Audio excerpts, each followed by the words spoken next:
My name is Linda Navarro, and I'm 28 years old. For the past 5 years, I thought I was building the kind of life people envy: steady, dependable, grounded. I had a boyfriend, David, whom I met in college.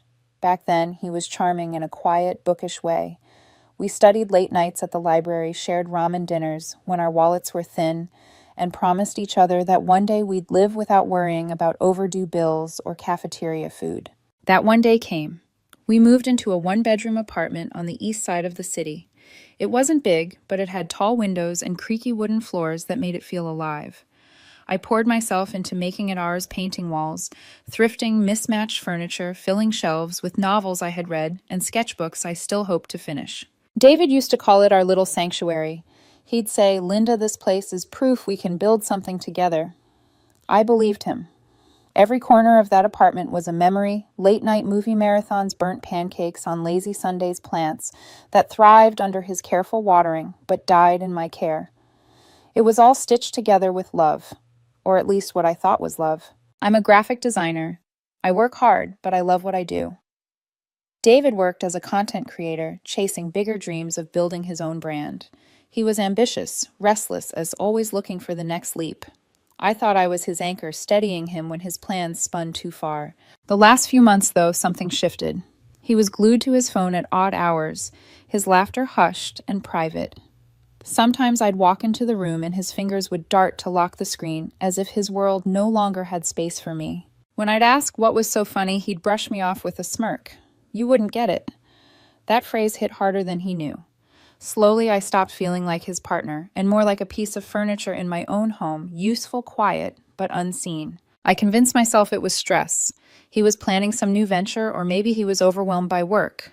That's what I told myself when he snapped at me for small things, when his affection turned into mechanical gestures instead of warmth. Then came that Tuesday. I had just survived a brutal day at work. Clients with impossible deadlines, a boss who thought yelling was a motivational technique. All I wanted was to sink into the couch with a cold beer and maybe David's arms around me. I pushed open the apartment door, dropped my keys on the console, and headed for the kitchen. That's when I saw it. A leather-bound diary sitting open on the counter right beside the empty coffee maker. It startled me. David never left it out. He was oddly protective of that journal, always tucking it away in his nightstand. I had never read a word of it respecting boundaries, even when curiosity tugged. But now it lay there carelessly, a page splayed open like an invitation. As I reached for the fridge, my eyes fell on the words in the center of the page. They screamed at me louder than any alarm. "I'm going to see my soulmate tonight." For a moment, I couldn't breathe. My heart didn't just sink, it seemed to fold in on itself, collapsing under the weight of those 10 words. The beer I pulled from the fridge felt like a brick in my hand, dragging me into a cold, dark ocean.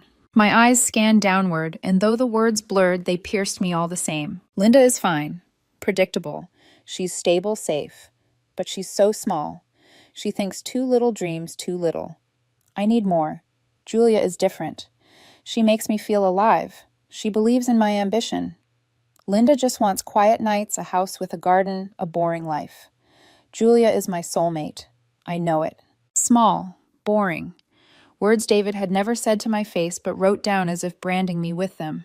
I thought of every night I stayed up helping him edit his videos, every design I made for his website for free, every time I proofread his sponsorship emails so he'd look professional. I thought of the joint savings account I had poured my own earnings into because I trusted him with my future. And this is what I was to him, a placeholder, a harbor to rest in until he could swim to something bigger. Shock burned into anger, anger into grief.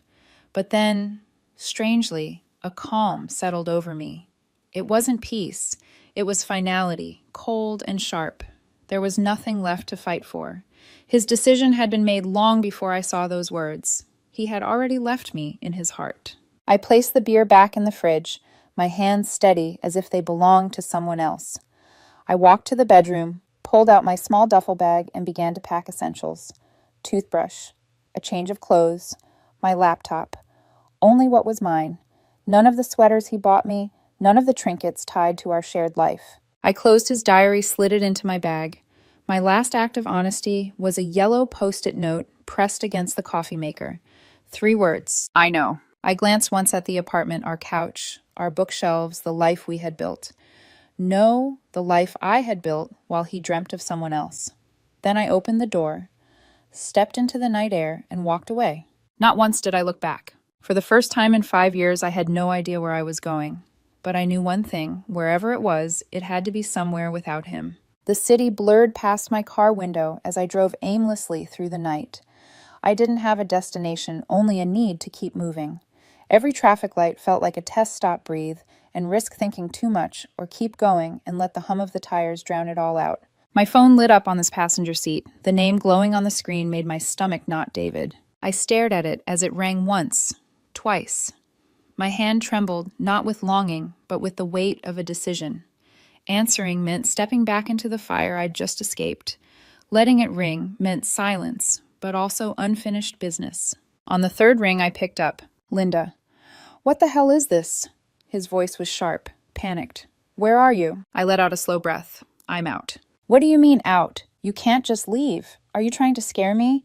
This isn't funny. No joke, I said, my tone flat, almost detached.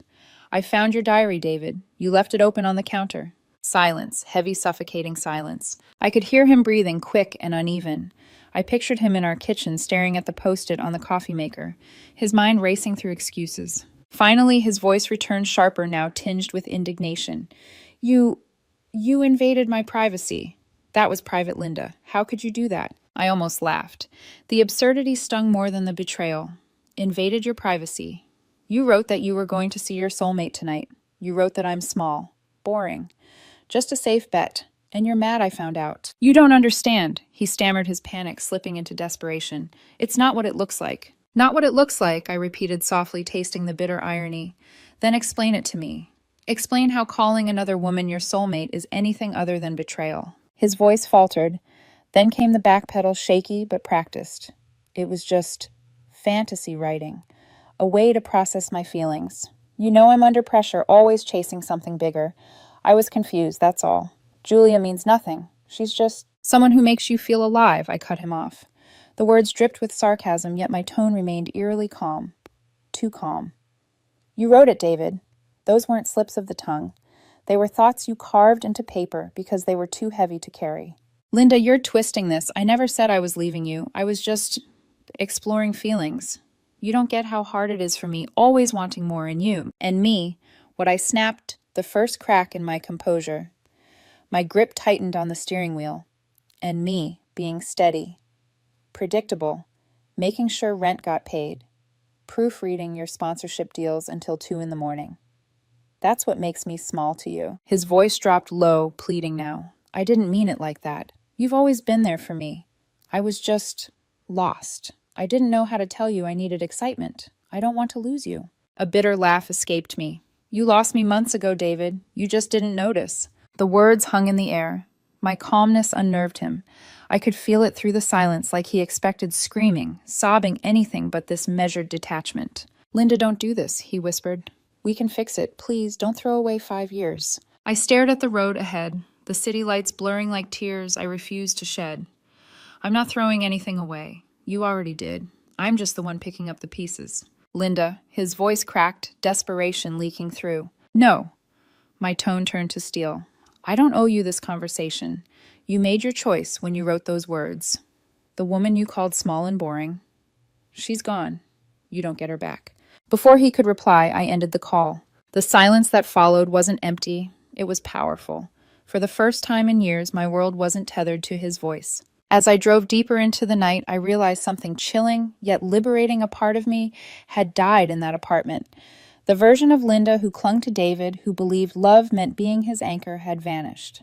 And though grief clawed at me beneath, it was something else. A quiet flicker of freedom. The first night away from David was the longest of my life. I crashed on my cousin's pull-out sofa, staring at the cracked ceiling until dawn. Every creak of the old pipes, every car horn from the street below, reminded me I was no longer in our apartment. My body felt restless, as though it hadn't yet caught up with the fact that I'd walked away. The air in her place smelled faintly of lavender detergent and candle wax. Safe, but temporary. That word temporary became my shield. I told myself the hurt was temporary. The sleepless nights, the phantom ache of reaching for someone no longer there, the echo of his diary words, small, boring, safe.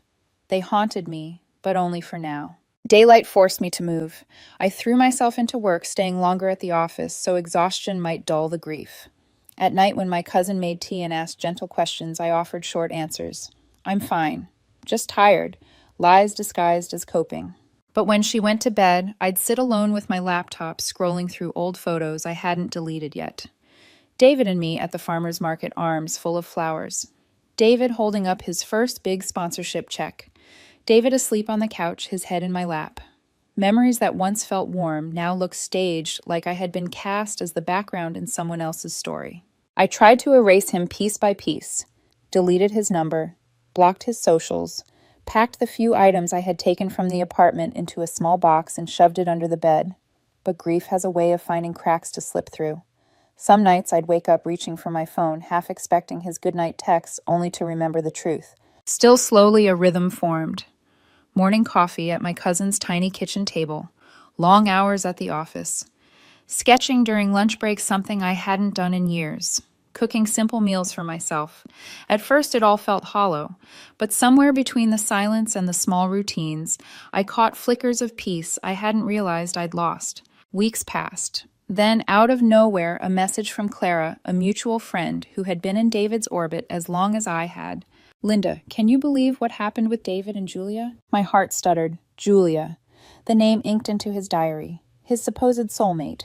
I met Clara at a coffee shop near her office. She slid into the booth with wide eyes, her voice dropping to a conspiratorial whisper. You won't believe it. Julia wasn't who he thought she was. I braced myself, not sure if I wanted to hear more. Clara continued anyway, words spilling like a dam had broken. She wasn't some high-powered partner. She was a consultant on contract temporary, just like half the staff at his firm.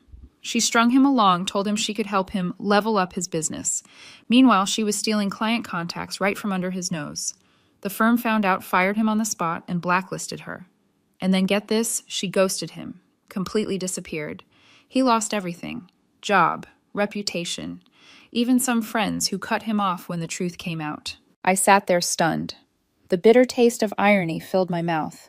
The woman he had called his soulmate, the one who made me small in comparison, had used him as nothing more than a stepping stone. Clara's voice softened. I shouldn't be laughing, but, Linda, it's like karma. Cold, brutal karma. I didn't laugh. I wanted to. I wanted to relish the justice, to feel vindicated. Instead, all I felt was a hollow ache. David had betrayed me, yes. He had chosen someone else. But hearing how far he had fallen, how quickly his world crumbled, didn't bring me joy. It only underlined the truth I had already known. He was never the man I thought he was. That night, lying awake on the sofa again, I replayed Clara's words. Fired. Ghosted. Ruined. And yet, even as I tried to shut it out, one thought echoed, if Julia was a fraud, then what does that make me? A consolation prize. He cast aside before the scam revealed itself. I turned onto my side, clutching the pillow. For the first time since leaving, I whispered the truth into the dark. I wasn't small. He just never saw me. The words didn't heal me instantly, but they cracked something open like the first ray of light through heavy curtains. And with that small flicker of clarity, I promised myself I would never again let anyone define my worth. Not David, not his diary, not even karma. The first message came late on a Sunday night. A number I didn't recognize lit up my phone. I miss you, we should talk. I stared at the screen, my thumb hovering over the reply button. For a moment, I felt the old reflex, the muscle memory of 5 years of loyalty. But then I remembered his diary, the words etched into my mind like scars, small, boring, safe. I put the phone face down and let the message rot in silence. A week later, another attempt. This time a flood of texts, long rambling apologies. I made a mistake. Julia was a liar. She tricked me, Linda. You're the only one who ever cared. Please, I see that now. Don't turn your back on me when I need you most. Not once did he apologize for what he wrote about me. He apologized for the consequences he faced, not for the cruelty he inflicted. It was never about love, it was about losing his safety net. I didn't answer. Then came the voicemail. A blocked number, a voice I hadn't heard in weeks. Linda, please, just call me back. I know I hurt you, but you have to understand I was lost. She was a mistake. You were always so good to me. I can't sleep, I can't think. Please, I need you. I need us. His voice cracked, trembling with tears. Once that sound would have broken me, sent me rushing into his arms. But now, listening in the dark, it didn't stir sympathy. It stirred something else, relief. relief that I wasn't on the other end of that desperation anymore. Still, I won't lie. The silence wasn't easy. Some nights lying awake, I'd replay his words in my head. I need you. I can't sleep. Please. They tangled with my memories, with the 5 years I had given him, with the part of me that still longed to be chosen. But every time doubt crept in, I reminded myself of the truth he had chosen. He had written it down in black ink. He had already walked away from me in his heart. The final attempt was in person. I had just started a new job at a small design agency downtown. I was walking back from lunch when I saw him at the front desk, disheveled eyes bloodshot, clutching his phone like a lifeline. My stomach dropped, and instinct took over. I ducked into the stairwell, heart racing, sending a quick message to my boss, personal emergency. Please don't let that man upstairs. Minutes later, my phone buzzed with a new text. I know you saw me. Don't be a coward. You owe me a conversation. Owe him. That word stuck like a thorn. As if loyalty had been a debt, as if love had been a loan I was obligated to keep paying long after he defaulted. I smiled bitterly, slipped my phone back into my pocket, and walked to my desk. No reply. Not anymore. That night, I stood at my apartment window, looking out at the city lights. The Linda who once would have opened the door, listened to his excuses, wept into his arms that Linda was gone. In her place stood someone quieter, steadier, and somehow stronger. For the first time, I felt the weight of silence, not as a burden, but as power. Every unanswered text, every ignored voicemail was a choice to protect myself, a choice to live without being defined by his validation. He wanted me to break the silence, but I realized the silence was mine, and I wasn't giving it up. 1 year later, my life barely resembled the one I had with David. I'd moved into a loft apartment at the top of an old brick building. High ceilings, wide windows, sunlight spilling across polished wood floors. My cousin had helped me carry in the last of my boxes, and I'd stood there that first day staring at the empty space, whispering, "This is mine." I filled it with what I loved. Plants that actually survived under my care shelves, stacked with sketchbooks and design books, bold art pieces I'd collected at flea markets. I launched my own freelance design business, and for the first time in years, I wasn't just surviving, I was thriving. To celebrate, I hosted a small housewarming party. My closest friends gathered around mismatched chairs and a thrifted dining table, laughter bouncing off the loft's brick walls. Clara raised her glass to toast to Linda, to new beginnings, to freedom, and to never letting anyone call us small again. Everyone clinked glasses, warmth filling my chest. For once, I wasn't haunted by what I'd lost. I was anchored by what I'd built. Then 3 knocks at the door. They weren't confident like a friend's. They were hesitant, fragile, as if the person on the other side wasn't sure they'd be let in. A hush fell over the room. I walked to the door, heart tightening with a strange premonition.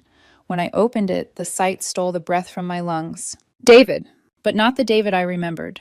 The man standing in front of me was a ghost of himself. His hair hung limp, his shirt-wrinkled eyes bloodshot and swollen. He looked smaller somehow, as if life had pressed him into a thinner, weaker version. Linda. His voice cracked on my name. I know I shouldn't be here, but I had to see you. I need to explain. His face crumpled. I need you. Behind me, the party went silent. My friend's eyes burned on my back, but all I saw was him, once the center of my universe, now a stranger trembling on my doorstep. He stepped forward slightly, eyes pleading. I know what you're thinking. That I chose wrong. That I betrayed you. And I did. God, I did. Julia ruined me. She used me, left me with nothing. But Linda, you were everything. You're still everything. I was blind. Please, I'm ready to come home. To us. His gaze flicked past me into the loft. He saw the art on the walls, the life I had built without him, the laughter that wasn't his anymore. His face twisted in shock, then desperation. I see it now, he whispered. I see what I lost. You were never small. You were never boring. You were the one. You were always the one. The old Linda might have broken then, might have let his words stitch over the wounds he caused. But that Linda was gone. I looked at him, really looked at him, and felt nothing but finality. The woman you're looking for isn't here, David, I said, my voice steady, calm. She doesn't exist anymore. She died the night she found your diary. He flinched as if I'd struck him. Don't say that. You're still you. I shook my head. No, I'm not. That Linda, the one who stayed up until 2 a.m. for you, who poured her savings into your dreams, who begged for scraps of affection while you chased someone else, she's gone. You killed her with your words. with your choice. He opened his mouth to protest, but I cut him off. Look around you. This life, these friends, this peace. I built it from the ashes of what you burned. You called me small, but without you, I've grown into something bigger than you'll ever see. Tears pooled in his eyes. Please, I can change. I can be better. Just give me one more chance. I stepped back, my hand on the door. No, David. You wanted a woman who made you feel alive, who believed in your ambition. You got her. She showed you exactly who she was, and now you get to live with that choice.